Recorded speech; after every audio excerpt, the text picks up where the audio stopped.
জীবন diary ছিল, একটা জীবন diary, যে ডায়েরির ভিতরে প্রতিদিন সকাল বেলায় হিসাব করতেন। আজ রাত্রে কয়টা নেকির কাম করছেন এটা লিখতেন, আর আজ রাত্রে কয়টা অপছন্দনীয় কাম হয়েছে সেটা লিখতেন। গুনাহ না, এই যে এরকম কাম, অপছন্দনীয় কাম। আর নিজেকে শাসন করে বলতেন, কমবখত, কেন নফল নামাজ কইমা গেল?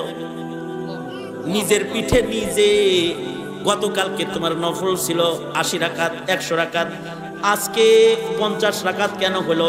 দুররা। নিজের পিঠে নিজে মারতেন আর নিজেকে শাসন করতেন। আবু বকরকে বলতেন, আবু বকর, তোমার হিজরতের রাত কয়টা আমারে দিয়া দাও, আর আমার গোটা জিন্দেগি তুমি লয়ে যাও, আমার জিন্দেগির সব নেক আমল তোমাকে দিয়ে দিই। ভাই আবু বকর, তোমার হিজরতের রাতে যে রাসূল পাহারা দিয়েছো, শুধু ওইটা আমারে দিয়ে দাও। তো আমি যে কথা বলতেছিলাম, এই উম্মতের শ্রেষ্ঠ মানুষ হলেন আবু বকর। আবু বকরের শ্রেষ্ঠত্বের মূল কারণ হলো তার তাকওয়াল্লাহ। এক লুকমা হারাম খানা পেটের ভিতরে হজম করতে দেয় নাই। এই উম্মতের সবচেয়ে মর্যাদার মানুষ আবু বকর হয়েছেন তার তাকওয়াল্লাহর কারণে। আবু বকরের পরে এই উম্মতের ভেতরে যার দাম, তিনি হলেন হযরত ওমরে ফারুক রাদিয়াল্লাহু আনহু। ঠিক নবীজির কদমের কাছে দুইজন শুয়ে রয়েছে। এমনিতেই নবীজির কদমের কাছে তারা জায়গা পায় নাই। নবীজির কবরের পাশে, নবীর হুজরার ভেতরে তাদের কবর থাকার জায়গা। হাসরের মাঠে তারা নবীজির সাথে আল্লাহর আদালতে দাঁড়াবে। মূল ধন কি? কোন ধনের কারণে তাদের এত দাম? টাকার কারণে না, পয়সার কারণে না, সৌন্দর্যের কারণে না, তাদের আধিপত্যের কারণে না। তাদের মূল দৌলত যেটা, যে দৌলতের কারণে আবু বকরের এত দাম, যে দৌলতের কারণে উমরের এত দাম, যে এই উম্মতের শ্রেষ্ঠ মানুষের খাতায় তাদের নাম, এটার কারণ হলো তাদের হৃদয়ের ভেতরে আছে তাকওয়াল্লাহ। আর আমাদের দাম কমছে, ইমানদার আমরা, কিন্তু আমাদের হৃদয়ের ভেতরে তাকওয়াল্লাহ নাই, আল্লাহর ভয় নাই, বিধায় আমাদের দাম কমছে। আর তাদের দাম বাড়ছে কারণ তাদের হৃদয়ে আছে তাকওয়াল্লাহ। মুয়াত্তা ইমাম মালিকের ভেতরে এসেছে যে ওনার কাছে দুধ হাদিয়া আসছে, তো উনি দুধ পান করেছেন। হযরত ওমর দুধ পান করছেন। দুধ খাওয়ার পরে হযরত ওমর বলতেছেন, এই তুমি যে আমাকে দুধ হাদিয়া দিলা, তোমার দেয়া হাদিয়ার দুধ আমি পান করলাম। তোমার এই দুধগুলা কি তোমার বাড়িতেই, তোমার ঘরে পশু লালন পালন করা পশুর দুধ কি আমায় তুমি হাদিয়া দিয়েছো নাকি? আগন্তুক বলে, আমিরুল মুমিনিন, দুধগুলা সদকার দুধ। কে সদকা দিছে? বাইতুল মালের উট ছাগলের দুধ, যেটা গরিব মানুষের ভেতরে বন্টন করা হয়। আপনার বাইতুল মাল, রাষ্ট্রীয় উট ছাগলের দুধ যেটা গরিবদেরকে বন্টন করা হয়, সেই দুধটা আমি আজকে বন্টনে পাইছি। আমি ভাবলাম আমিরুল মুমিনিনকে কখনো কিছু খাওয়াইতে পারি না, দিতে পারি না, তাই নিজে একা একা না খেয়ে আপনাকেও দুধ দিছি, আপনি আমার হাদিয়ার দুধ খাইতেছেন, অসুবিধা নাই। নিজে আবার ফতোয়া দিতেছে, অসুবিধা নাই, আমার জন্য সাদকা আর লাকা হাদিয়া, আপনার জন্য হাদিয়া খায়ালাম। আমি সদকা পাইছি, কিন্তু আপনি তো আর সদকা খাইতেছেন না, আপনি হাদিয়া খাইতেছেন, খায়া ফেলান। হযরত ওমর বলে, জিনিসটা হারাম তো না, অবশ্যই হালাল, কিন্তু আমি তো খলিফাতুল মুসলিমিন, আমার জন্য এই হাদিয়া খাওয়া মুনকার। কারণ হলো, আরে এই বাইতুল মাল সরকারি উর্দু আমারই পাহারায়, খাইলে তো আমি তাই না খাইতে পারি ডাইরেক্ট, কিন্তু তোমার বাড়ি ঘুরাইয়া এটারে হাদিয়া বানায়া যে আমি পেটে লইলাম। এখন যদি আমি উমরের মৃত্যু হয়ে যায় আর আল্লাহ যদি বলে, এই উমর, পেটের ভেতরে সরকারি দুধ দেখা যায় কেন? পেটের ভেতরে সরকারি দুধ কেন? তুমি না খলিফাতুল মুসলিমিন, তোমার পেটে সরকারি দুধ কেন? বলো, আমি উমরের কি এ সাহস আছে যে আল্লাহর আদালতে দাঁড়ায় এত ব্যাখ্যা দিবে যে আসলে আমি খাইছি হাদিয়া, সদকা হাদিয়া বইয়া গুজরা আমার কাছে আইছে তাই আমি খেয়েছি। হাসানাতুল আবরার সাইয়াতুন লিল মুকাররাবিন, হালাল হইলেও আমি পেটে এটারে হজম করাইতে পারবো না, কারণ এই দুধ পেটে লইয়া আল্লাহর আদালতে যাওয়ার হিম্মত আমার নাই। যদি আমায় বলে বাইতুল মালের দুধ খেয়েছিলে কেন, হিসাব দেওয়ার যোগ্যতা আমার নাই। হযরত ওমর সাথে সাথে নিজের মুখের ভিতরে উঙ্গুলি দিলেন, পেট ভইরা পানি পান করলেন। পেটের ভিতরে বিষ গেলে পরে হসপিটালে যেমন পেট ড্রেসিং করে, হযরত ওমর নিজের পেটকে বারবার বমি করে ড্রেসিং করে সব দুধগুলাকে বমি করে ফেলে দিলেন। এটা যে হযরত ওমর পারলেন, যে শক্তির কারণে হযরত ওমরের মতো মানুষের এ কাজ করা সম্ভব হয়েছে, সেটা হলো আল্লাহর ভয়, তাকওয়াল্লাহ। আল্লাহর ভয়ের কারণে এটা পেরেছে। আর আমাদের রাষ্ট্র সম্পদ রাতের আধারে চুরি হয়ে যায়, দেশ থেকে বিদেশ চলে যায়, আঙ্গুল ফুলে কলা গাছ হয়ে যায়।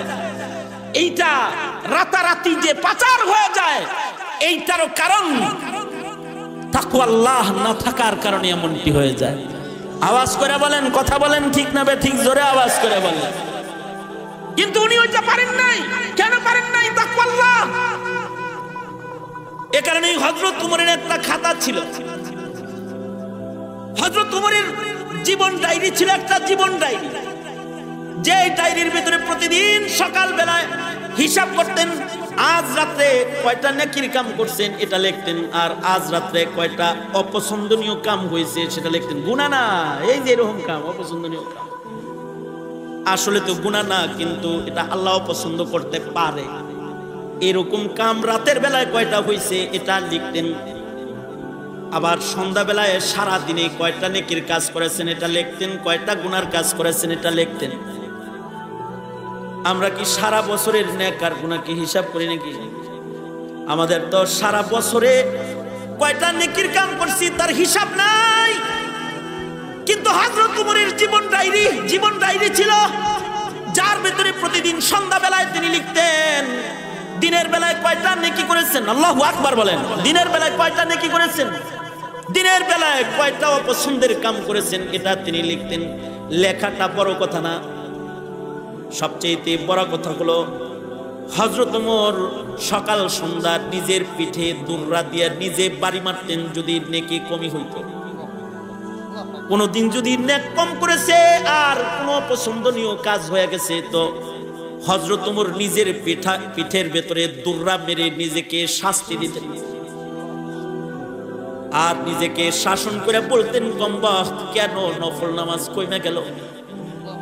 নিজের পিঠে নিজে, গতকালকে তোমার নফল ছিল 80 রাকাত 100 রাকাত, আজকে 50 রাকাত কেন হলো? দুর্রা। নিজের পিঠে নিজে মারতেন আর নিজেকে শাসন করতেন। এই কারণেই হযরত ওমরের ইন্তেকালের পরে যখন হযরত ওমরের গোসল দেওয়া হইতেছিল, হযরত ওমরের পিঠের ভিতরে চাবুকের বাড়ির দাগ দেখা যায়, ঘা হয়ে গেছে দেখা যায়। লোকেরা বলে, যারা গোসল দিয়েছে তারা বলে আমিরুল মুমিনিনের পিঠের ভিতরে পেত্রাঘাতের চাবুকের দাগ। আমিরুল মুমিনিনকে চোখ তুলে তাকায়া শাসন করবে এমন মানুষ তো মক্কা মদিনায় নাই। সেখানে খলিফাতুল মুসলিমিন আধা জাহানের খলিফার পিঠে চাবুকের দাগ কেমনে আসলো? ফ্যামিলির লোকেরা বলে বাবার জীবন ডায়েরি আছে, জীবন ডায়েরি, যেই ডায়েরিতে সকাল সন্ধ্যা নিজের নেক আর নিজের গুনার হিসাব বাবা লিখতেন। নিজের অপরাধ আর নিজের সুকর্মকে লিপিবদ্ধ করতেন। কোনদিন সন্ধ্যা বেলায় যদি দিনের ইবাদত কম হয়ে যেত, তাহলে নিজের পিঠে নিজে দুর্রা মেরে নিজেকে নিজে শাসন করতেন, ওমর কাজটা ভালো করো নাই। এইরকম হিসাব নিকাশের কারণে ওমরের মাকাম হলো হযরত ওমর সম্পর্কে উমরের বক্তব্য, উমরের সম্পর্কে জিব্রাইলের বক্তব্য, জিব্রাইলের বক্তব্য। আল্লাহর রাসূল সাল্লাল্লাহু আলাইহি ওয়াসাল্লাম হযরত জিব্রাইলকে বলে, জিব্রাইল, আমার উমরের কোন গুণগানকে আপনি একটু বলতে পারেন না? হযরত জিব্রাইলের বক্তব্য হলো, আল্লাহর নবী, আমাকে যদি ৯৫০ বছর ভইরা নূহ নবীর হায়াত ভইরা যদি আমাকে ১০০০ বছর ব্যাপী যদি আপনার উমরের প্রশংসা বলতে বলা হয়, আপনার উমরের এত গুণ, এত গুণ আমি জিব্রাইল বর্ণনা করে শেষ করতে পারবো না। এই যে এত গুণ, এটা ওনার তাকওয়া আল্লাহর কারণে। উম্মুল মুমিনিন হযরত আয়েশা সিদ্দিকা রাদিয়াল্লাহু আনহা বলেন আল্লাহর রাসূলকে, ওগো আল্লাহর নবী, আকাশে কত তারা আছে, আকাশের তারকা গুইনা শেষ করা যাবে না। ওগো আল্লাহর নবী, আপনার উম্মতের ভেতরে এমন কেউ কি আছে যার নেকি গুইনা শেষ করা যাবে না? আকাশে কত তারা, এটা যেমন মানুষের গুনার সাধ্যের বাইরে। ওগো আল্লাহর নবী, আপনার উম্মতের ভেতরে এমন কোন মানুষ আসেনি যার নেকি গুনাহ ফেরেশতাদের সাধ্যের বাইরে, যে ফেরেশতারা তার নেক গুনাহ শেষ করতে পারবে না, এমন কেউ কি আছে?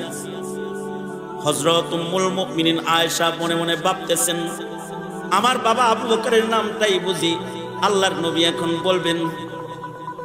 আল্লাহর রাসূল বললেন, হ্যাঁ আয়েশা, আমার উম্মতের ভেতরে এমন মানুষ আছে যার নেকি গুনাহ শেষ করা যাবে না। হযরত আয়েশা বলেন, তার নাম কি? আল্লাহর রাসূল বললেন, তার নাম হলো উমর। উমরের জীবনে এত নেক উমর কামাই করেছে যে উমরের নেকি গুনাহ ফেরেশতারা শেষ করতে পারবে না। হযরত আয়েশা সিদ্দিকা বাচ্চা মানুষ, ওনার দিলের ভিতরে চিন্তা হলো, তাহলে আমার বাবা কই গেল? উনি বলে, ওগো আল্লাহর নবী, আমার বাবার কি নেকি এরকম না? আল্লাহর রাসূল আবু বকর সম্পর্কে আজব ফজিলত বর্ণনা করে আল্লাহর রাসূল বলে, তোমার বাবা আবু বকরের মান আরো আলাদা। তোমার বাবা আমার সাথী গারে সওরের সাথে আবু বকরের শুধুই মাত্র গারে সওরের ভিতরে যে মুহাব্বত আর যে তাকওয়া সহ আমাকে যে গারে সওরে তোমার বাবা পাহারাদারি করেছে, তোমার বাবার হিজরতের রাতগুলা যদি মিজানের এক পালায় দেয়া হয় আর উমরের টোটাল জিন্দেগি ধইরা যদি আর এক পালায় দেয়া হয়, আবু বকরের হিজরতের রাত্রির পাহারার দাম আল্লাহর কাছে বেশি হয়ে যাবে। এই কারণে হযরত উমর আবু বকরকে বলতেন, আবু বকর, তোমার হিজরতের রাত কয়টা আমারে দিয়ে দাও, আর আমার গোটা জিন্দেগি তুমি লয়ে যাও। আমার জিন্দেগির সব নেক আমল তোমাকে দিয়ে দিই ভাই আবু বকর, তোমার হিজরতের রাতে যে রাসূল পাহারা দিয়েছো শুধু ওইটা আমারে দিয়ে দাও। এই যে ওনাদের মর্যাদা, এই মর্যাদার মূল রহস্য হলো তাকওয়াল্লাহ। আল্লাহর ভয়ের কারণে ওনাদের জীবনে এত উন্নতি। কারণ প্রতিদিন সকাল বেলায় নিজের নেকি লিখতেন আর নিজের গুনাহ লিখতেন। আমরা দোকানের হিসাব লিখি, বেতনের টাকা কোনটা কোথায় খরচ হলো তা লিখি, বিদেশ থেকে কামাই করা অর্থ কয় টাকা কাকে দিয়ে দিলাম, বিবিরে কত দিলাম, ভাইকে কত দিলাম, অ্যাকাউন্টে কত দিলাম, সব লিখি। কিন্তু নিজের সেজদা লিখি না, নিজের গুনাহ আমরা লিখি না, যে কয়টা নেকি করেছি, কয়টা গুনাহ করেছি। এই জিনিসটা ততক্ষণ পর্যন্ত হিসাব রাখা সম্ভব হবে না যতক্ষণ পর্যন্ত হৃদয়ে না আসবে তাকওয়াল্লাহ। আল্লাহর ভয় যদি না আসে, আল্লাহর ভয় যদি কারোর ভেতরে প্রবেশ না করে, তাহলে সে নিজের নেক আর গুনার হিসাব কখনো করতে পারবে না। আজকে এখানে যারা আসছেন, শ্রোতা মণ্ডলী যারা আছেন, অনেকে আছেন সারা জীবনে 5 বেলার নামাজের হেফাজত করেন না। একটু হিসাব করেন, 35 বছরের হায়াতে কয়দিন আপনি নামাজ 5 ওয়াক্ত পড়েছেন আর কয়দিন পড়েন নাই? মিজানের পালার সামনে দাঁড়াইলে আল্লাহকে কি হিসাব দিবেন? এটা একটু চিন্তা করেন। যদি আপনার হিসাব বলে যে আপনার জিন্দেগির অধিকাংশ দিন আর রাত গেছে বেনামাজির সিলওয়ালা, তাইলে তো কবর হাসর বড় খারাপ, ভয় আছে। কবরে যাওয়ার সাথে সাথে কিন্তু আযাবের মুখোমুখি হয়ে যেতে হবে। আরে নামাজ তো দূরের কথা, ছোট ছোট অপরাধের কারণে কবরের আযাব হয়। ছোট ছোট অপরাধের কারণেও বান্দাকে দোজখের আগুনে জ্বলতে হবে।